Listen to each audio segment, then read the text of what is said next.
Amani Johnson a toujours cru au pouvoir de la persévérance. Ayant grandi dans le New Jersey, elle a très tôt appris à affronter les tempêtes. Sa mère lui avait appris à économiser chaque dollar et à ne jamais s'attendre à ce que quelqu'un lui donne quoi que ce soit.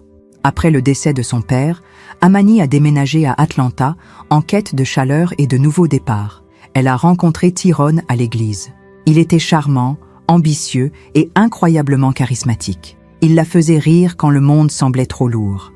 2 ans plus tard, ils se sont mariés et ont uni leurs ressources pour acheter une modeste maison en périphérie de la ville. Amani, qui cumulait 2 emplois, femme de ménage à l'hôpital et traiteur à temps partiel, rêvait de sécurité, d'enfants et de dimanches remplis de famille.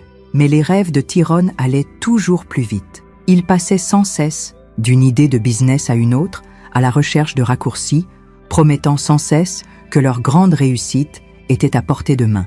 Amani ne se plaignait jamais.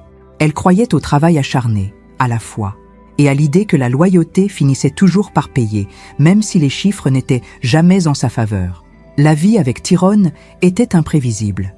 Certains jours, il était doux et attentionné, préparant le petit déjeuner avant qu'elle parte pour son service de l'aube. D'autres jours, il disparaissait pendant des heures, parfois des jours, pour revenir avec des histoires invraisemblables et des excuses qu'Amani acceptait plus par habitude que par réelle conviction. L'argent ne suffisait jamais. Peu importe combien Amani économisait, Tyrone semblait toujours avoir une nouvelle combine. Aucune ne durait. La mère d'Amani l'avait prévenue. « Ma chérie, tu ne peux pas remplir un seau percé. » Mais Amani espérait que l'agitation de Tyrone n'était qu'une phase. Elle voulait croire en son potentiel. Elle se répétait que le mariage demandait de la patience, qu'il fallait traverser les épreuves. Pourtant, l'épuisement s'installait. Chaque facture, chaque rappel de paiement, chaque promesse non tenue la rongeait un peu plus. Certaines nuits, elle s'asseyait dans leur petite cuisine, comptant ses pourboires, en priant pour un miracle, tandis que Tyrone dormait, profondément dans la pièce d'à côté, insensible au poids qu'elle portait. Quand le père d'Amani est décédé, elle a été dévastée. Elle a voyagé seule pour les funérailles, enveloppée de souvenirs d'enfance. Le rire de son père, ses mains calleuses et la façon dont il croyait toujours qu'elle pouvait accomplir n'importe quoi. Après la cérémonie, un avocat l'a prise à part. Son père lui avait laissé 400 000 $, ses économies de toute une vie, une assurance vie et les revenus de la vente de l'ancienne maison familiale. La nouvelle lui a coupé le souffle. Pour la première fois, Amani a ressenti quelque chose qui ressemblait à de l'espoir. Elle imaginait rembourser ses dettes, lancer un petit business, peut-être même enfin s'offrir de vraies vacances. Tyrone était sous le choc. « C'est une chance incroyable, bébé !» s'était-il exclamé en la faisant tournoyer dans le salon. Il lui avait promis le monde. Voiture neuve, nouveau départ, une vie qu'il n'avait fait que rêver jusqu'alors. Amani avait senti une étincelle de possibilités. Elle a commencé à planifier, rembourser leur maison, investir dans une petite entreprise de traiteur, économiser pour les enfants qu'elle espérait encore avoir un jour. Pendant un bref instant, leur vie s'est illuminée. Amani a remboursé la maison, rattrapé les factures en retard et commencé à se renseigner sur les aides pour créer une entreprise. Elle restait prudente, la voix de son père résonnant dans sa tête « Laisse personne te presser, ma fille ». Mais Tyrone est devenu de plus en plus agité, obsédé par cette manne d'argent. Il parlait d'investissement, d'argent rapide, de nouvelles opportunités. Il sortait plus souvent, toujours au téléphone, rencontrant des partenaires d'affaires qu'Amani n'avait jamais vus. Elle ressentait une inquiétude sourde. Une nuit, Tyrone est rentré après minuit, sentant l'eau de Cologne. Et autre chose, quelque chose d'inconnu. « Où t'étais » demanda-t-elle doucement. Il haussa les épaules, le regard fuyant. « Avec les potes. T'affole pas, Amani. » Mais elle ne pouvait se défaire de l'impression que leur chance leur échappait. Tout a commencé par de petits mensonges. Tyrone a insisté pour gérer les finances, assurant à Amani qu'il ferait fructifier l'argent. Elle a résisté, voulant s'en occuper elle-même, mais son charme a eu raison d'elle. Il l'a convaincue de signer des documents qu'elle ne comprenait pas complètement. Ouverture de compte joint, transfert d'actifs pour des raisons fiscales. Quand elle posait des questions, il la traitait d'ingrate, lui rappelant que c'était grâce à lui qu'elle avait cet argent. « Tu me fais pas confiance après toutes ces années ?» Amani se sentait coupable. Elle voulait croire au partenariat. Mais son anxiété grandissait. Elle remarquait de nouveaux vêtements, des chaussures chères, des retraits inexpliqués. À chaque fois qu'elle exprimait ses doutes, Tyrone se mettait en colère. Il ne dormait plus avec elle, passant parfois la nuit ailleurs. Ses amis l'ont mise en garde, mais elle les écartait. « Il est juste sous pression », disait-elle, dissimulant son inquiétude derrière des sourires forcés. Le vrai choc est arrivé un jeudi pluvieux. Amani est rentrée plus tôt d'un double service, épuisée, cherchant juste un peu de paix. Elle a trouvé Tyrone dans l'allée, souriant devant une voiture de luxe. Une voiture impossible, brillante, aérodynamique, valant facilement 6 chiffres. Amani est restée figée, le cœur battant. « C'est quoi ça ?» murmura-t-elle. Les yeux de Tyrone brillaient. « Un cadeau, bébé. Un investissement. T'inquiète pas, j'ai tout réglé. » Mais quelque chose n'allait pas. Plus tard, elle a consulté leur relevé bancaire. Le compte joint était vide. Chaque centime de l'héritage de son père avait disparu. Amani s'est effondrée au sol en sanglotant. Des années de sacrifice, de sécurité et d'espoir, envolées en une nuit. Quand elle a confronté Tyrone, son masque est tombé. « C'est mon argent aussi. Tu l'aurais même pas eu sans moi. » Il est parti en claquant la porte, laissant Amani seule avec une voiture de luxe qu'elle n'avait jamais souhaitée. Et un mariage soudainement vidé de sens. Les jours suivants furent un enchaînement de panique et d'humiliation. Tyrone ne rentrait presque plus. Quand il le faisait, il était froid et distant. Amani a appris par les voisins qu'il avait été vu en ville avec une femme bien plus jeune, issue de ses cercles d'affaires. Elle l'a confronté, la voix tremblante de douleur et de rage. Tyrone n'a même pas nié. « Tu n'as jamais soutenu mes rêves », cracha-t-il en faisant sa valise. « Peut-être qu'elle m'apprécie. » Et comme pour souligner sa trahison, il a exigé qu'Amani quitte leur maison. Son nom n'était plus sur le titre de propriété. Elle était abasourdie, le suppliant de reconsidérer. Il a juste ri. « Tu t'en sortiras. Tu l'as toujours fait. » Cette nuit-là, Amani a dormi dans sa voiture, garée devant l'appartement d'une amie. Son monde réduit à une valise et à l'écho de la cruauté de Tyrone. La rumeur s'est répandue rapidement. Des amis de longue date ne répondaient plus à ses appels, refusant de prendre parti ou de risquer la colère de Tyrone. Même la communauté de son église s'est éloignée, murmurant qu'Amani avait sûrement fait quelque chose pour pousser Tyrone à partir. Sa propre mère lui a offert un canapé, mais peu de réconfort, gardant encore des rancunes sur le fait qu'Amani soit partie vivre seule dans le sud. Épuisée et soudainement sans le sou, Amani a lutté pour survivre. Elle a accepté un travail de nuit à nettoyer des bureaux, les mains brûlées par les produits chimiques et l'eau glacée. Elle avait loué un petit appartement délabré, avec de la peinture qui s'écaillait et un plancher qui grinçait. Chaque matin, elle se forçait à sortir du lit, déterminée à ne pas laisser la trahison de Tyrone la détruire complètement. Pourtant, certaines nuits, le chagrin l'engloutissait par vagues si profondes qu'elle avait l'impression de ne jamais pouvoir remonter à la surface. L'estime de soi d'Amani s'effondrait. Elle remettait en question chacune de ses décisions. Pourquoi avait-elle fait confiance à Tyrone? Pourquoi ne s'était-elle pas protégée? La honte la rongeait. La ville semblait froide et hostile. Chaque coin de rue lui rappelait ce qu'elle avait perdu. Elle ignorait les réseaux sociaux de Tyrone, mais d'autres lui envoyaient des captures d'écran, des photos de lui avec sa maîtresse. On les voyait posant à côté de la voiture qu'il avait payée cher. Tyrone avait vite tourné la page. Voyage de luxe, cadeaux coûteux, une nouvelle vie dont elle ne faisait plus partie. Pendant ce temps, Amani comptait chaque centime, sautait des repas pour payer le loyer et cessait de répondre aux appels de ceux qui prétendaient autrefois l'aimer. Elle se demandait si la douleur finirait un jour par s'atténuer ou si elle passerait le reste de sa vie définie par la cupidité d'un autre. Malgré la souffrance, Amani refusait de sombrer.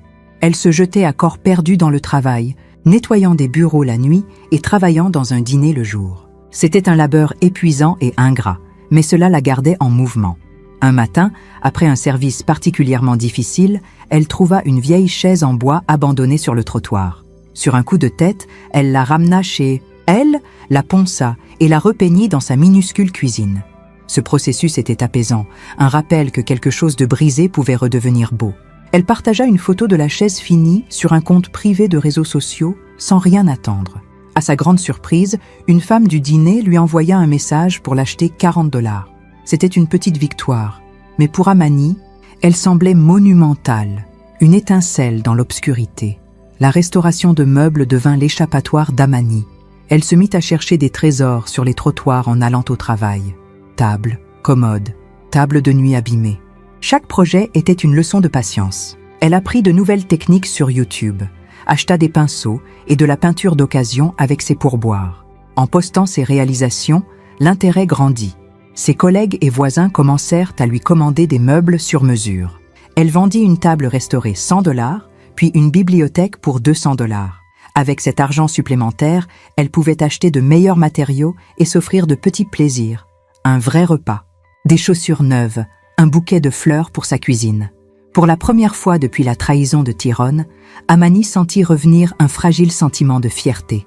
Un après-midi, en récupérant des meubles donnés par une association caritative, Amani fit la connaissance de Madame Brown, propriétaire d'une élégante boutique noire du centre-ville d'Atlanta.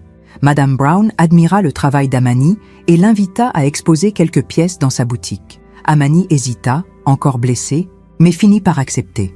En quelques jours, ses pièces furent toutes vendues. Les clients adoraient son souci du détail, les histoires derrière chaque meuble et sa résilience discrète. Madame Brown l'encouragea à lancer sa propre marque. L'idée effrayait Amani, mais elle ne pouvait ignorer l'élan. Elle passa ses nuits à faire des recherches sur les permis de petites entreprises, les marchés locaux et les fournisseurs à prix réduit. Chaque pas semblait risqué, mais c'était aussi une manière de reprendre possession de sa vie. La boutique gagna en popularité, et la réputation d'Amani aussi. Rapidement, elle reçut des demandes d'architectes d'intérieur et de propriétaires locaux. Elle se constitua une clientèle fidèle, des gens qui appréciaient son savoir-faire et son parcours. À mesure que les commandes affluaient, Amani loua un minuscule atelier, un garage aménagé en bordure de la ville. Elle embaucha une assistante à mi-temps, une autre femme en reconstruction après un divorce. Ensemble, elles travaillaient tard le soir, dans une ambiance rythmée de musique et de rire. Amani doutait encore parfois, portait toujours ses blessures. Mais chaque projet terminé lui rappelait sa force. Elle gagnait enfin assez pour payer ses factures, mettre un peu d'argent de côté et recommencer à rêver. Pendant ce temps, la fortune de Tyrone s'effondrait. La voiture de sport achetée, dans un élan d'égo et de luxure, perdait rapidement de sa valeur. Sa maîtresse, lassée et peu impressionnée par ses plans pour s'enrichir rapidement, passait de plus en plus de temps loin de lui, postant des photos avec d'autres hommes. La voiture avait besoin de réparations qu'il ne pouvait pas se permettre. Il tenta de refinancer la maison, mais découvrit que les retards de paiement et les impôts impayés le rattrapaient. La banque envoya des lettres de mise en demeure, puis des avis de saisie. Ses amis, autrefois envieux de son style de vie, disparurent quand il ne pouvait plus payer l'addition ou leur prêter de l'argent. Tyrone, si sûr d'avoir fait un bon échange, se retrouva isolé, amer et à court d'options. Amani garda ses distances. Elle ne répondit jamais aux textos ou messages vocaux nocturnes de Tyrone. Parfois, il la suppliait de lui pardonner. D'autres fois, il se mettait en colère et la rendait responsable de ses échecs. Amani bloqua son numéro, refusant d'être à nouveau entraînée dans son chaos. Sa mère, voyant ce changement en elle, s'adoucit. « Tu tiens ça de moi, tu sais », lui dit-elle un après-midi en désignant une chaise qu'Amani avait restaurée pour son salon. Cette force de faire quelque chose à partir de rien. Amani sourit, surprise par la chaleur dans la voix de sa mère. Leur relation, tendue depuis des années, commença à guérir autour de tasses de thé et de souvenirs partagés. Les mois passèrent et l'entreprise d'Amani prospéra. Elle décrocha un contrat avec un hôtel-boutique, créant des pièces personnalisées pour le hall et les chambres. Ce projet lui rapporta plus que ce qu'elle avait gagné en 2 ans. Elle utilisa cet argent pour emménager dans une coquette maison de ville, baignée de lumière, remplie de plantes et de meubles qu'elle avait elle-même construits. La liberté de choisir son propre chemin, de créer de la beauté à partir du brisé, emplissait Amani d'une paix qu'elle n'avait jamais connue. Elle adopta un chien sauvé, remplissait sa maison de musique et recevait ses amis pour des brunchs du dimanche. Pour la première fois, son rire coulait librement. Ses anciens amis revinrent peu à peu, attirés par son succès et l'authenticité qu'elle dégageait. Certains s'excusèrent de l'avoir abandonnée, d'autres admiraient simplement sa force. Amani pardonna, mais garda son cercle restreint. La confiance, elle l'avait appris, se mérite. Elle se fit de nouveaux amis grâce à son activité. Des femmes et des hommes partageant sa passion et sa rigueur. Son atelier devint un sanctuaire pour ceux qui reconstruisaient leur vie, un lieu où la douleur rencontrait le but et le soutien. Amani commença à encadrer d'autres personnes, transmettant les compétences et les leçons qu'elle avait apprises dans la douleur. Parfois, des nouvelles de Tyrone lui parvenaient, les rumeurs sur les huissiers venus saisir la voiture, la vente aux enchères de leur ancienne maison. Amani ressentait un pincement au cœur, mais aussi un soulagement. Elle ne portait plus ses fardeaux. La maîtresse de Tyrone finit par le quitter, attirée par des hommes plus riches. Quand Tyrone tenta de recontacter Amani, désespérée, elle ne répondit pas. Elle ne souhaitait pas se venger. Sa vie était trop remplie, sa paix, trop précieuse. Elle ne lui voulait aucun mal, mais savait qu'elle ne pouvait plus jamais laisser son chaos envahir son monde. À mesure que son entreprise prospérait, Amani put redonner à sa communauté. Elle donna des meubles au refuge, proposa des ateliers pour les femmes sortant de relations abusives et intervint dans des écoles lors de journées de carrière. Son histoire, autrefois source de honte, devint un phare pour les autres. Elle ne cherchait jamais les projecteurs, ne parlait presque jamais de Tyrone et ne postait pas ses épreuves en ligne. Sa transformation était discrète, volontaire, profondément personnelle. Chaque nouveau projet était un acte de guérison, une manière de dire « j'ai survécu et j'ai créé quelque chose de beau à partir des décombres ». Un soir d'automne, Amani était assise sur son porche, l'air chargé de la promesse d'un changement. Elle regarda ses mains, marquées, fortes, capables. Elle pensa à tout ce qu'elle avait perdu, sa maison, son mariage, ses économies, sa confiance. Mais aussi à tout ce qu'elle avait gagné, une entreprise construite de ses propres mains, des amitiés forgées dans l'adversité, une estime de soi que plus personne ne pourrait lui enlever. Elle comprit que l'héritage de son père lui avait offert bien plus que de l'argent, une seconde chance, une raison de reconstruire, et la force de ne plus jamais se contenter de moins que ce qu'elle méritait. La chute de Tyrone fut lente et sans éclat. La voiture, jadis symbole de succès, fut vendue aux enchères pour une bouchée de pain. La maison, remplie de souvenirs de trahison, fut saisie par la banque. Il errait d'un emploi à l'autre, son charme terni par des années d'excuses. Ses anciens amis disparurent, incapables de soutenir quelqu'un qui trahissait si facilement ses proches. Tyrone pensait souvent à Amani, non pas avec regret, mais avec envie. Il voyait son nom dans les magazines locaux, entendait parler de sa réussite et comprit trop tard qu'il avait tout misé sur un plaisir éphémère. Amani ne jubilait pas. Elle vivait simplement, savourant chaque petite victoire. Un client, satisfait, une chaise parfaitement finie, un week-end entouré de ceux qu'elle aimait. Elle protégeait farouchement sa paix, refusant de laisser l'amertume s'installer. Parfois, elle repensait au chemin parcouru, les nuits noires, le moment où elle avait failli abandonner, le retour lent mais tenace de l'espoir. Elle gardait une photo de son père dans son atelier, un rappel discret de ses origines et de ce pourquoi elle se battait. Elle savait qu'il serait fier. Au fil des années, l'entreprise d'Amani devint un pilier de la communauté d'Atlanta.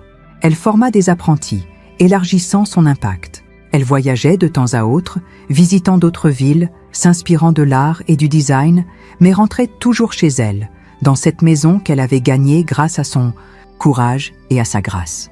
Les soirs tranquilles, elle s'asseyait dans son salon, entourée de meubles qu'elle avait créés, ressentant un profond sentiment d'appartenance. Son parcours n'avait pas été marqué par des éloges publics ou des moments viraux, mais par une victoire intime tissée dans le tissu même de sa vie. L'histoire d'Amani, elle ne la racontait qu'à ceux qui en avaient le plus besoin. Des femmes qui reconstruisaient leur vie, des hommes en quête de rédemption, des enfants rêvant d'un avenir meilleur. Elle ne parlait pas de vengeance, mais de résilience. Pas d'amertume, mais de transformation. Sa douleur l'avait façonnée, mais ne la définissait pas. Elle avait aimé et perdu, chuté et relevé, été brisée puis reconstruite.